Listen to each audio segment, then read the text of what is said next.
What is up? In this video, I'm going to show you exactly what you need to do to drop 20 pounds of fat before July. I'm going to talk about the calories you eat, how you can actually set up your diet, how to set up your macros and keep all of that pretty sustainable, how to keep training and set that all up so you can keep on building muscle, and how you can fit all of that around a real life, because not everyone has time to be worrying their whole life about fitness, because we have lives. And also how you can manage your stress to make sure that other things don't get in the way. So let's get straight into it. First of all, why should you listen to me? I'm not going to spend ages on this. Guys on the screen, 20 pounds down, 25 pounds down in 3-4 months. Obviously, I'm there with, I've lost about 50 pounds in total. This guy is 25 pounds down, or over 25 pounds down in 4 months. This guy, I think it's 20 odd weeks, and he is from nearly 100 kilos down to 85. So I think that's pretty decent credentials, and what I'm talking about. So here you go. Where should you start? First of all, we need to find out where your maintenance calories are. Your maintenance calories are the amount of calories that your body burns in a day, and it's the amount of calories you would need to eat to stay at the same body fat level. Just for reference, obviously my camera's up here, but for some reason when I'm talking I find it easier to look at myself, but whatever. So for us to lose fat, we need to be below our maintenance calories, so our body makes up for the lack of energy we're taking in that it still needs to use by going into our fat stores to make up for it. And that is how you lose body fat.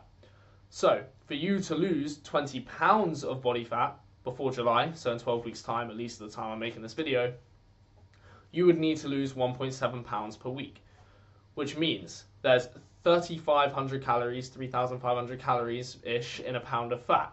So the amount of fat you'd need to, the amount of calories you would need to reduce per week would be 5,950. Divide that by 7, that would be 850 calories per day below your maintenance calories you would need to eat. So if you're finding your maintenance calories on one of these calculators, I've used tdeecalculator.net. The reason being, you can use caloriecalculator.net, but this is going to be more accurate because you can put your body fat percentage in. Excuse me.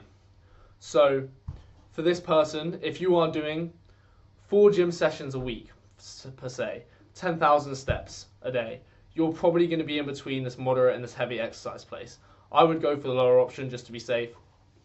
So that means if this is you, you would need to eat 2,000 calories a day. I'm going to show you how you can make 2,000 calories feel like 3,000, so don't be alarmed by that.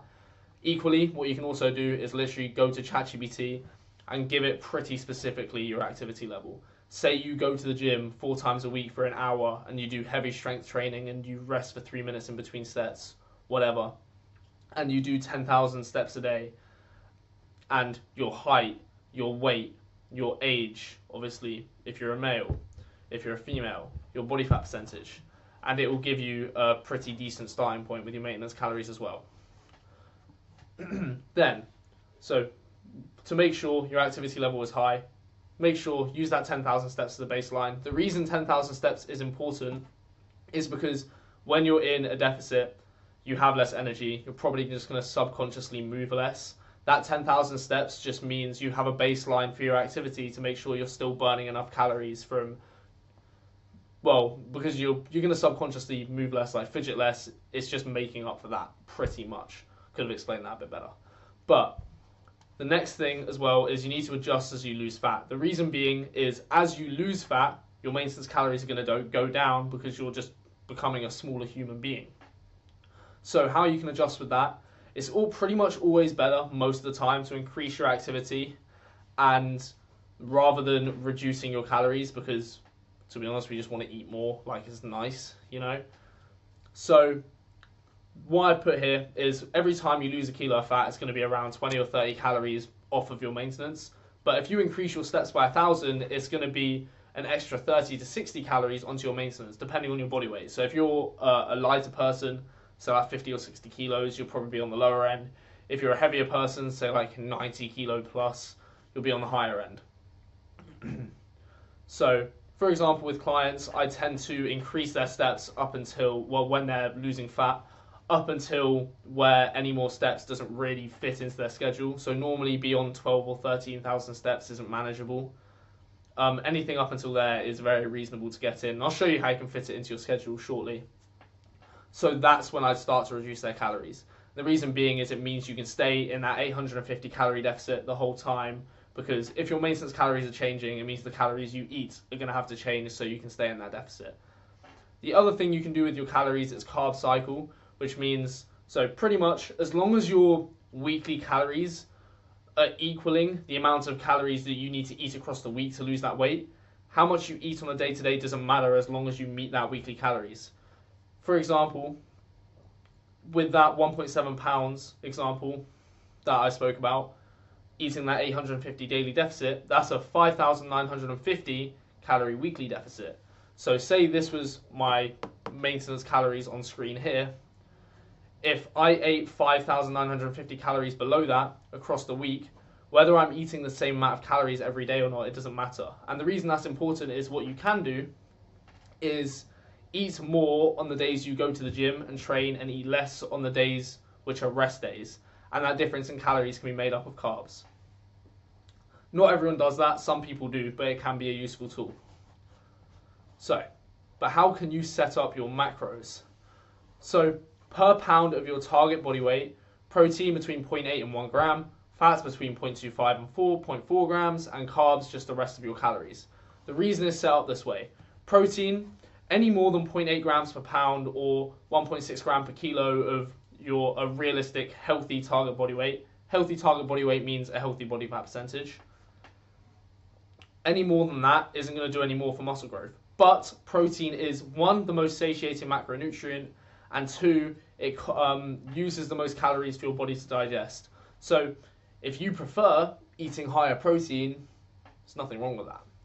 Fats, you want to make sure they're coming from good sources to regulate your hormones, so prioritize getting them from polyunsaturated and monounsaturated fats and hit your omegas. So as long as most of your fats are coming from places like avocado, eggs, olive oil, nuts. Salmon, for example, is a good source of omega-3s. I personally just take fish oils. So I'm trying to think, did I miss anything? Salmon, eggs. Anyway, I'm going off on a tangent. As long as you're getting them mostly from those two sources, your hormones will be completely fine. I would recommend, and I do this myself, and that's what I tell my clients, is to take a fish oil supplement to make sure you get your omega-3s. Also, where in that range you lie for fats, I would say is based on sustainability. So if you're on the lower end of the fat, it means that you can have more carbs, which will better support your training. But it means that you, again, need to be really, really smart with where the fat's coming from to make sure your hormones are completely fine. I wouldn't say really, really smart like it's scary. It's not difficult to structure it, so do not stress. If your fats are on the higher end, it means it will probably be easier to fit some foods into your diet, fit things into your macros, and it'll probably be a bit more sustainable. But that's not to say being on the lower end is unsustainable. I'm on the lower end, and my diet's very sustainable, and I'm currently in a very aggressive deficit, eating around 1,700 calories a day, and I still, like I said, keep it relatively sustainable. When structuring your carbs, you want to keep your simple carbs to pre and post workout and prioritize complex carbs the rest of the day. So things like potatoes, sweet potatoes, whole grains are examples of good complex carbs. They also, a lot of the time, are high in fiber, so it helps you reach your fiber goal, which is great. Fruit and veg can also be complex carbs. Sometimes they can also be simple carbs. It just depends on how quickly they digest. For your pre-workout meal, go for between 0.5 and 1 gram of carbs per kilo of body weight around an hour before you go and train. So between your last bite and you lift, around an hour. But to be honest, for most people, just saying have 60 grams of quick absorbing carbs an hour before you train is a pretty decent rule of thumb. Like, obviously it's not one size fits all, but that size will fit most of you watching this. So that's everything from a macro standpoint. Now, how can you make 2,000 calories feel like 3,000? Prioritize whole foods, which just means a food, well, you see it right there, food that's been processed or refined very minimally and is free of additives or other artificial substances. It's not that additives and artificial substances are bad, but whole foods, science, literature has shown they are more satiating. They also tend to be more nutrient dense. So they are good options to fill your diet with to make sure you stay full. equally, your main carb source should absolutely be potatoes. They are incredibly filling. 100 grams of potatoes, 77 calories. That's not a lot. And 100 grams of potatoes, if you were to have half a kilo of potatoes, that's then what? 400-ish calories? That's really not bad at all. I want to say 385 calories, but if my math's wrong, I don't want to embarrass myself. So I'm not going to make that like a locked-in guess, you know?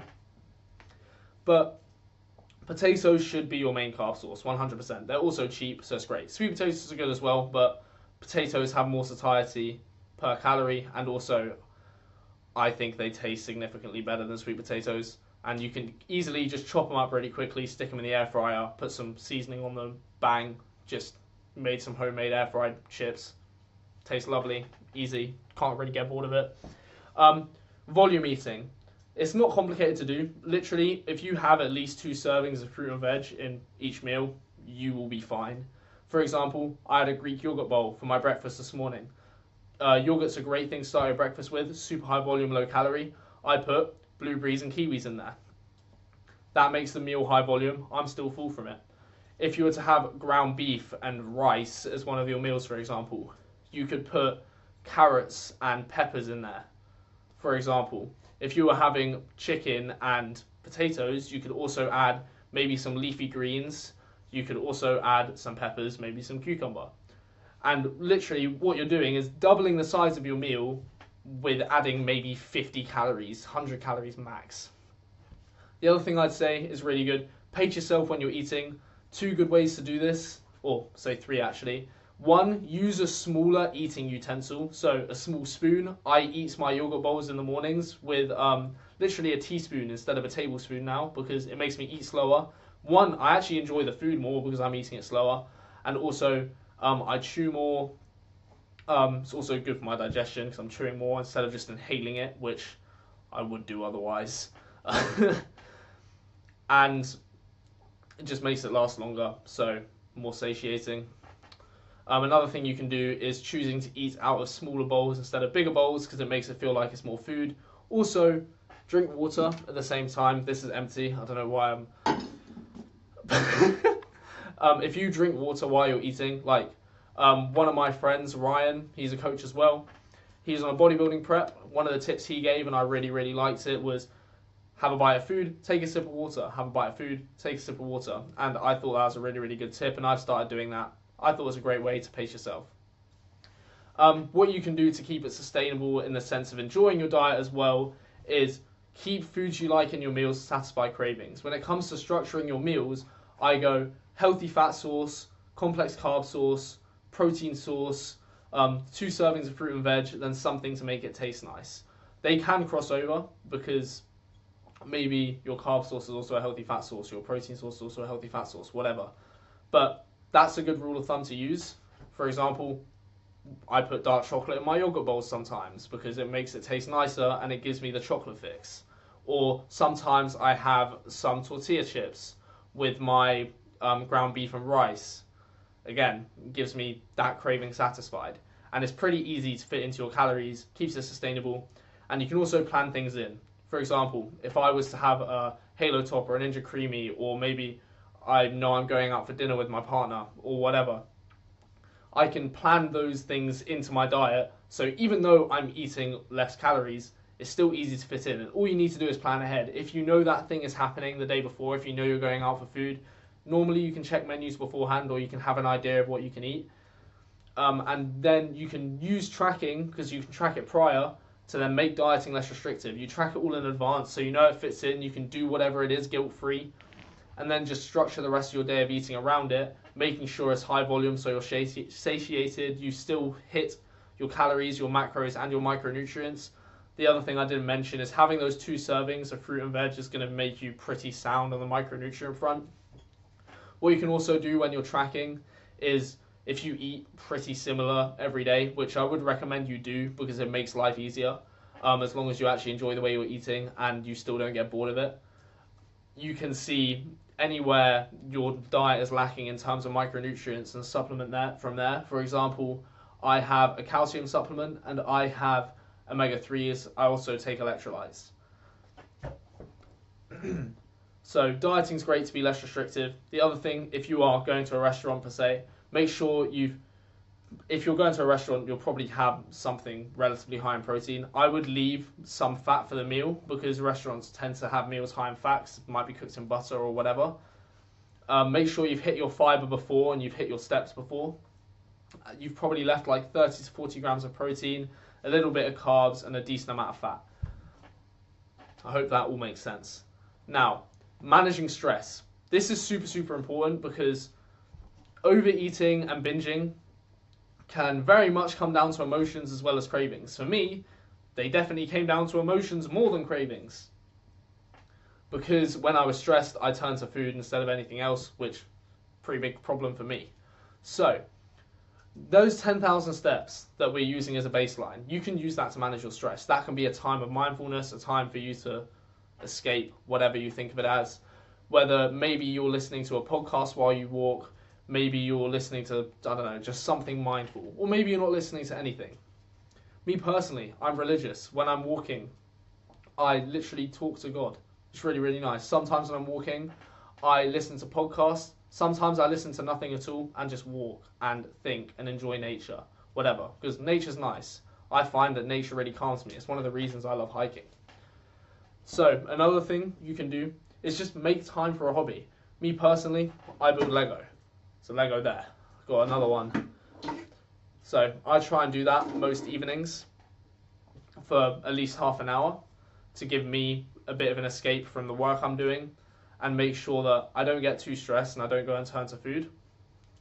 Equally, make time for friends and family, and I think it's good to make those hobbies away from a screen when possible. It's not to say, you can't game or watch films or whatever. That's a good distraction, but I find hobbies like that help you keep your brain on while still enjoying yourself and feeling entertained and feeling relaxed are really, really good, because you tend to, it's like this, you are much more attracted to the idea of like eating food while watching a film rather than, playing chess per se.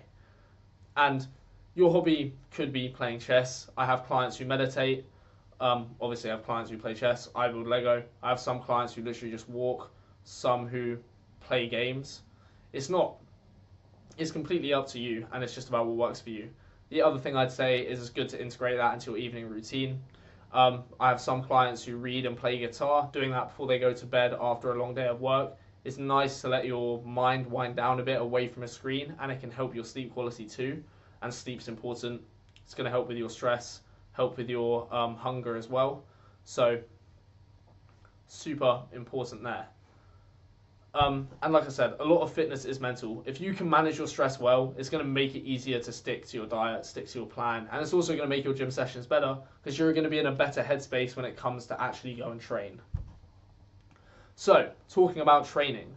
When it comes to programming, I want you to follow these guidelines. And I'll tell you why in a moment. Do 3 to 5 sessions per week. Hit each muscle group 2 or 3 times per week. That's what frequency means, how many times you're hitting a muscle group per week. Do 4 to 10 sets per muscle group per week, which would mean between 2 and 4 sets per muscle group per session. Now, you can go above that if you want to, but anything past 12 sets, literature has shown to produce diminishing returns. I probably should have put the study I was thinking about in here because I actually haven't seen it in a while. But I would also argue if you're going that high, you're probably not training as hard as you think you are. And if you think about it logically, if you were doing a 4-day upper lower split, and you want to do 12 sets per muscle group in a week, that would mean you're doing 6 sets per muscle group in a session. If you're doing 6 muscle groups on that upper day, that would be a 36 set session. I mean, I think some of us, if you really enjoy training, I'm sure you would not complain to be in the gym for 2-3 hours. But realistically, 1, you don't have time to. 2, half of that session, you're just not going to be training as hard as you could be. So there's a point in that range where it's just efficiency and you still make loads of progress. I personally have been doing 4 to 6 sets per muscle group per week for the last 6 to 8, maybe even more months, and it's the most progress I've ever seen in terms of growth and also strength progression, especially in my legs. They have blown up recently. So you absolutely can train at that low volume and make loads of progress and do it nice and efficiently. And that's how you can have 45-minute sessions and still make loads of progress. And the main thing it comes down to is intensity. Instead of worrying about the total volume amount, just thinking, add more volume, add more volume, add more volume. No, worry about the amount of stimulus you're getting per set. What that means is, if you reduce your volume to a baseline, say you're doing 4 sets per muscle group per week, and you learn how you can make those 4 sets per muscle group per week be the absolute best 4 sets possible. I'm saying the absolute best technique. You have a great mentality going into them. You are pushing yourself as hard as you can, as close to failure as you can. You're doing amazingly, and you're tracking those lifts. You're beating your lifts every week. You're seeing that progression. That will outperform 12 sets gone into with a crappy mentality, with no structure. If you can, the intensity is going to be the biggest needle mover. Frequency and volume is still important. You need all 3 to progress, but nailing intensity is the biggest thing, absolutely. And it's the biggest change that's happened to me in my training that's allowed me to progress more, especially on my cut. You keeping your training intensity is what's going to allow you to keep building muscle on your cut. And a big part of keeping the training intensity is structuring the carbs, like I said. You know, having the pre and post workout meals, having complex carbs throughout the day. That's all important, but training hard is super important as well. And what I would say is log your lifts as well. Tell yourself, or keep track of the weight and the reps you've done on each lift, on each session. So when you go back to do that next session, you know what you're going for, and you can go into that set with the mentality of I won't miss. If any of you guys know bodybuilders like Dorian Yates, Jordan Peters, their mentalities when it comes to training, I love. Because you write down your lift, say you did bench press, you got 6 reps of 100 kilos. You go into that next session, setting up for that set, about to unrack the weight, you go, I won't let myself get less than 6. And you push and you push and you push, and that's in your head. And you do not let yourself miss. That's the mentality I want you to go into your sessions, and that's what's going to allow you to push that intensity to where who cares if you're eating 2,000, 2,100, 2,200 calories so you can drop that fat before summer. You'll still build muscle. You just need the structure. Also, when you use that structure, obviously use a rep range. I would recommend 4 to 8. That's what I do. Then you want to hit failure or close to failure within that rep range, and obviously progress over time. When you reach the top of that rep range, increase the weight and go back to the bottom. Keep your form standardized throughout this, so you're not kind of just cheating yourself in ego lifting, but you still want to push yourself outside your comfort zone. You know, push yourself hard, progressive overload. I mean, that's what the rep range is for. And like I said, with intensity, take yourself close to failure. 0 or 1 RAR. RAR means reps in reserve, which means how many reps you have left in the tank at the end of your set. You will see similar growth between 0 and 1 reps in reserve. I even want to say 0 and 2 from literature I've seen, but again, I can't remember it off the top of my head. But what I would say is, if you can go to failure and guarantee the fact that you've grown and hit the intensity you want, I don't think it's a bad idea at all, because a lot of people think they're training to 1 or 2 reps in reserve, and in reality it's a lot more, and that's why they don't progress as much as they could be, because they're just not training as hard as they think they are. So yes, reps in reserve can be a tool, but unless you have a really good gauge of it, learn how to get a gauge of it first. And the best way you can get that gauge is by training to failure. I've been training for really seriously for nearly 3 years now, and only now am I starting to get a good gauge of reps in reserve. So when it comes to time efficiency, this is how you're going to do it. So when it comes to nutrition, you are going to batch cook pretty much all your meals in half an hour, twice a week. So how that looks, say you're making your lunch and it's chicken breast and chicken and rice. You put your chicken breast in the oven. Obviously, cook your rice as well. While that rice is cooking, you could make your overnight oats for the week if that's what you have for breakfast.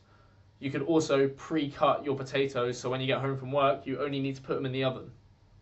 Things like that. Or you could even pre-cook your potatoes, but I don't know how nice they are cold. Personally, I still meal prep a little bit, but I just focus on convenient meals. Things which I can cook in a couple minutes. Like Greek yogurt bowls take me a few minutes to make. Beef medallion steaks take me a few minutes to make. Potatoes take a couple minutes to chop up, and I can keep on working while they're in the air fryer or the oven or whatever. So those batch cooks and those convenient meals, which mean you don't need to spend long on making your food and it still tastes good, make things much more time efficient. Also, making your days of eating repeatable. One, it gives you a good idea of what you need to get from the shop every week, so it saves you time and decision fatigue. Two, just saves you decision fatigue again because you know what you're eating pretty much on a day-to-day basis. Just gives you that structure.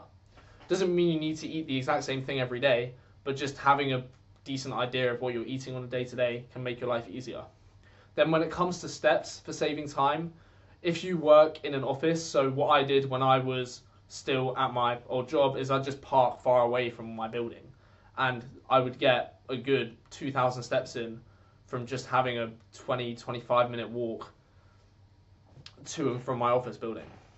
Equally, you can take a few short breaks during the day. Like I said, when I was working full time, my company literally encouraged us to get outside away from a screen a couple times a day.